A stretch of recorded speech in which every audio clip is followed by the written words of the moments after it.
Hello, my name is Nikki Lamb from the Neil Squire Society, and this presentation is on budgeting. This presentation will advance by itself. All you need to do is observe and listen. I will read and explain all the information as we go along. So what is a budget? A budget is simply a plan that'll help you do the following. Pay your living expenses, pay off debts, save money, decide what you can afford, and meet your goals. So why should we budget? Because a budget helps us control our money instead of our money controlling us. It will reduce our stress. It will increase freedom, provide for emergencies, and help us to live within our means. I've heard, and I know you have over and over, money does not grow on trees, but I thought it would be really fun to see what a money tree might look like, so I've included one here. So where do you start? There are only two things you need to know, simply what is coming in and what is going out. So the first step is knowing where your money is going. If you do not know where your money is going, for at least 1 month, keep a record of everything you spend money on. And this is from the very big items to the very small items. So write down how much is your mortgage, how much is your rent, how much is your electricity, all of your utilities, how much you spend on food, all of that, plus the small things too. So keep sales receipts for everything you buy. So get an envelope and put, every time you buy something, put the receipt in the envelope. Keep it in your purse, keep it in your wallet, in your car, and collect all those receipts. And then you're going to take the receipts and fill out a monthly expense sheet. So you're going to write down how much the receipt was for and what you spent that money on. Important to keep track of the small items as well. Most people do not pay attention to the $1 or $2 that they spend at the corner store, but really importantly, keep track of these also. And if you don't get a receipt, if you buy a pack of gum or a cup of coffee and you don't get a receipt, note that down in a little notebook so you can include that on your monthly expense sheet. And so now ask yourself a few questions now that you know where your money is going. So is your money going to the things that you value or the things that you and your family value? If the answer to that is yes, you have feelings of satisfaction and accomplishment. If you answer no, then you may feel frustrated or have feelings of failure, but not to despair. That's why you do the budget. We can correct that. So, now we've talked about what's going out, let's talk about what's coming in. So this is very simple. Keep a simple list of monthly incomes. And when I say incomes, I mean anybody whose income goes to help with household expenses. So any family member who helps out in that way. You want to record wages or salary, and that's the take home. So after deductions, child tax benefits, child or spousal support, or any other regular monthly income that comes into your home. So the next step, you need to decide what you want and what you need. Now you see I've got a pie graph there. So what you need to decide is what your needs are in each of these areas, things you need to spend the money on monthly, and then you can decide what you want. So for example, physical is a big one as far as financial needs. Our house, a roof over our head, our food, our electricity, our water, all of those meet our physical needs. So you need to write down what you need in that area as far as money. How much is your rent? How much are your utilities? Mental are things that stimulate us mentally. Some people like puzzles, some people like to read books, crossword puzzles, things like that. How much do you need to spend on that a month? Spiritual, do you belong to a church? Do you give money for a church? Do you give money to charities? How much do you need a month for that? Family life, how much do you need for your family? How much do you need, do the children need shoes for school? Do you like to order a pizza once a week or once every 2 weeks for the family? Do you like to have games night? How much do you need for that? For social, do you like to go out for coffee with your friends? Some people for social really like watching football or watching TV, so your cable might be part of that. So all of your needs in that area. And then financial needs. What do you need to manage your money? So for financial, you're going to include things like the service charges at the bank and things like that, or any kind of credit card interest, those kinds of things, credit card payments. What do you need in the financial area?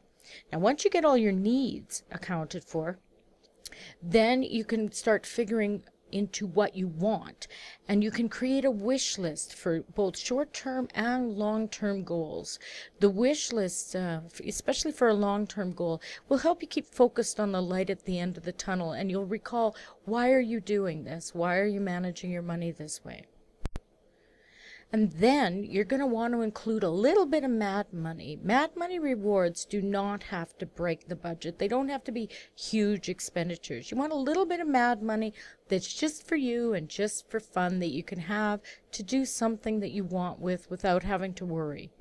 So some people like books from a secondhand store, a favorite candy, a chocolate treat, trips to museums or art galleries. Very often those are even free. A picnic in a local park, playtime on a play structure, anything that's fun for you that you can keep and spend a little bit of mad money on. Now you're ready to begin the budget process. So you have your receipts, you know how much is going out, you know how much is coming in, you've thought about your mad money rewards, and you've thought about the things that you need, what items are most pressing in the wants and needs list, and you've thoroughly gone over and thought about your goals. Next, you're going to need to decide who's going to do the budgeting in your family, and then you're ready to get started. So do you do it pen and paper? Do you do it on the computer?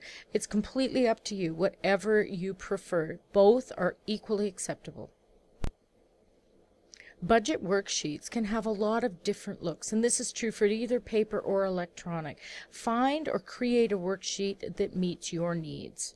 If you're using an electronic worksheet, though, it's best if you gather all of your data on paper first. Have everything handy, so when you're putting things into the software, you don't have to go looking for things.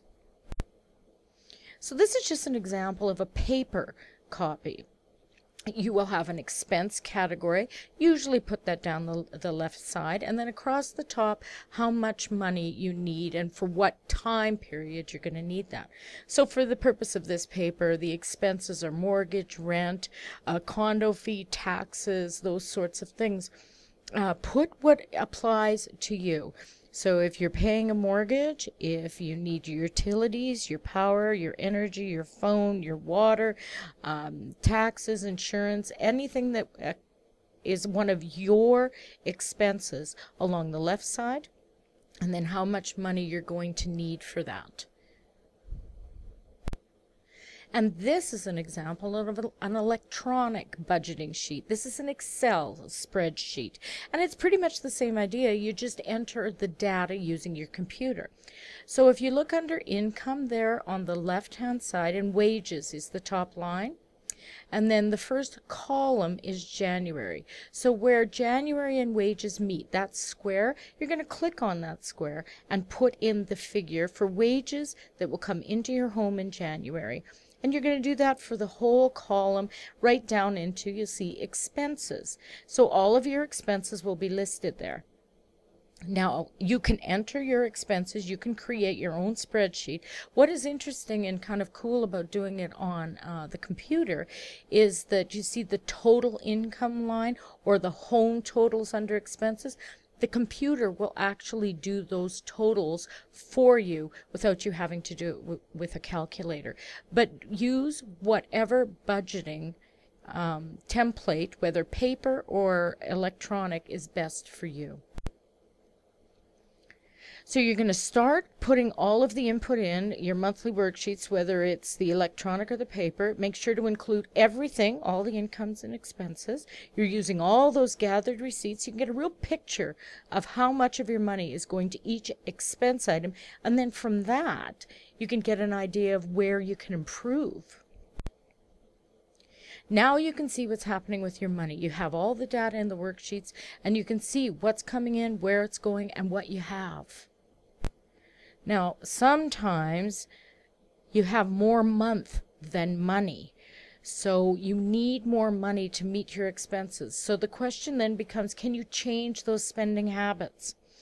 The budget is going to help you decide where you can change them if you need to change them.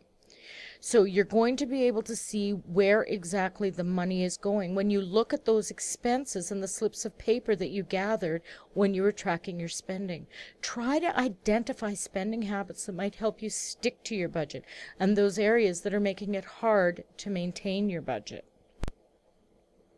Make a list of spending habits that help you or hinder you. For example, a habit that may help me is if I leave my credit card at home and I only put it in my pocket when I've decided what I'm going to use my credit card to buy. So I've made the decision, I've figured it into my budget, and I know what I'm doing with the credit card, and it's a pre-planned decision. Rather than a habit that may hinder me, using my credit card, if I carry it with me all the time, and I see a good deal and I buy something that maybe I don't even really need, but it's a good buy, so I buy it. Another spending habit that may help me is to use a bus for transportation. I save the cost of gas, the car license, and a spending habit that may hinder me is if I make unnecessary trips in my car. So by planning, I can save some money. There are many options to cut costs for everyday things. So look, you may be able to cut some out of clothing, transportation, entertainment, housing, furnishing, utilities, groceries. You may be able to cut some of those back once you know where money is going. Also, you can get online coupons for many of these things that will help save money. So cut back when you can cut back. Figure out how much can be saved by cutting in half the number of times you do something, such as purchasing coffee instead of taking your own from home in a thermos. Cut back or eliminate smoking. If you go out for dinner, say 6 times a month, maybe cut back and only go out 2 times a month. Now that you've got it all in black and white, you can see areas where you can cut back. Now, what if you have creditor problems? What if you're already in trouble? Most importantly, contact the creditors. Do not ignore the situation. They will keep phoning. Find out if they will allow postponed or partial payments, or if they're willing to set up a different pay schedule. If the creditors won't work out a solution with you, another option is to go to the Provincial Mediation Board, and a counselor may help you manage your debt. It may save dealing with the collection agency, and you really want to avoid dealing with a collection agency if you can. Credit has its pros and cons. Now, when we're talking about credit, I'm talking about any money that you've borrowed, any money that isn't yours, but money you've borrowed. And all credit through a bank, loan company, or whatever adds interest to the loans. When you're getting credit, make sure you read all the fine print before you sign. So before you sign a loan or before you sign the credit card agreement. Some credit cards say, for example, the interest will stay at a specified limit as long as you don't miss a payment. However, that may not mean just the payment on that credit card. It may mean some credit cards will fault the interest if you miss a loan or a payment on another bill, like your utilities bill or another card or loan payment. So make sure you're very aware of what you've agreed to when you sign your name. Pros and cons of credit. The pro is it lets you buy things you need or want now and pay for it later. But a con is maybe you buy too many things on credit and then you may not have enough money for essentials like food, rent, or clothing after you're making those credit payments. A pro is credit helps you buy things that would take years to save enough money for, like a car or a house, and most of us buy cars, houses, those kinds of things on credit using a loan. But be aware that the interest charges that make those things bought with a credit cost more. So the house or the car, by the time you pay the interest over the years of the loan, is going to cost a lot more than the original price. Another pro, credit helps you handle surprises like emergencies. But a con is credit can make you think you have more money than you do and spend more than you can afford. A pro, credit can help you buy things you need to get for a job, such as tools, education, even an outfit for the interview. A con is credit may lead you to buy something you don't really need or buy something on impulse.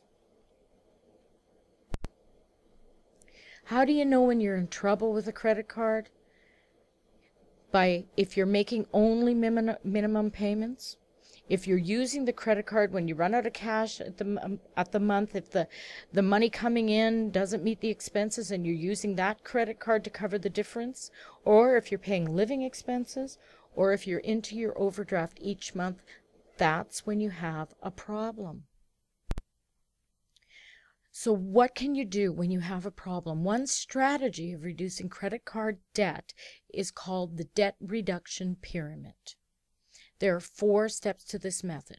So step 1, write down all outstanding credit card balances in ascending order. So start with the lowest balance, right up to, list the credit cards right up to the highest balance owing. Step 2, concentrate on paying off the lowest balance first. So start with that lowest balance credit card. In addition to paying the minimum payment, pay as much extra as you can on that minimum payment. You're still paying the minimum on all the other credit cards, but you're focusing on the one with the lowest balance first. Once that lowest card is paid off, concentrate on the second position card balance.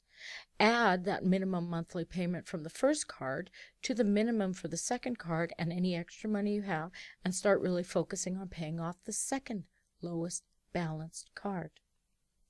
Step 4, continue this strategy until all of your cards are paid off.